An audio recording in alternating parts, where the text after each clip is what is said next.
Bakit nga ba worth it na mag-invest ng Hana Quadruplex unit? Sa usapan mismo dito sa bahay is napaka-worth it na. Una sa lahat is bigger lot, and yung price niya is hindi siya pang single house, pero yung features niya pang single house.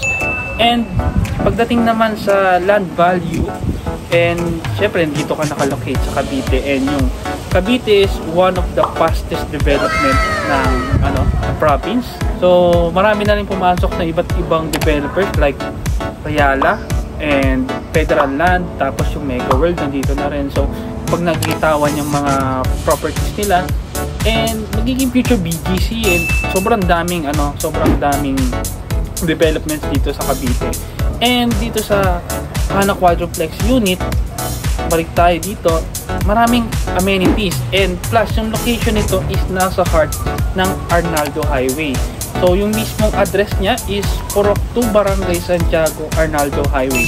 So beside lang siya ng ng highway din, along highway lang din siya. So meron na rin siyang 3 bedrooms, 2 toilet and bath, and nakita niyo yung dalawa, papansin niyo ito saka to. So 2 carport siya, provision, and pwede pa kayo magpalagay ng gate. So pagdating din sa privacy, napakaganda, napakalawak, and gated community na rin. So in terms naman sa family, pag binila nila to, perfect to sa growing family eh.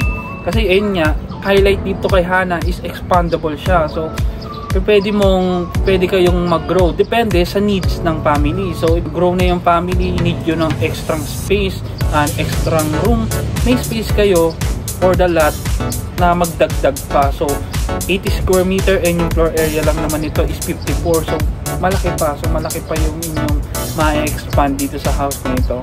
So meron kayong mga suggestion like side expansion, full expansion. So ito lalabas sa screen kung ano yung mga expansion na yan. So ayun, napakaganda, napaka best investment. So kung napapansin nyo, maraming tumitingin na itong house. If you want na makapag-invest na rin, so this is the time, no? Kung gusto ninyo makita in person.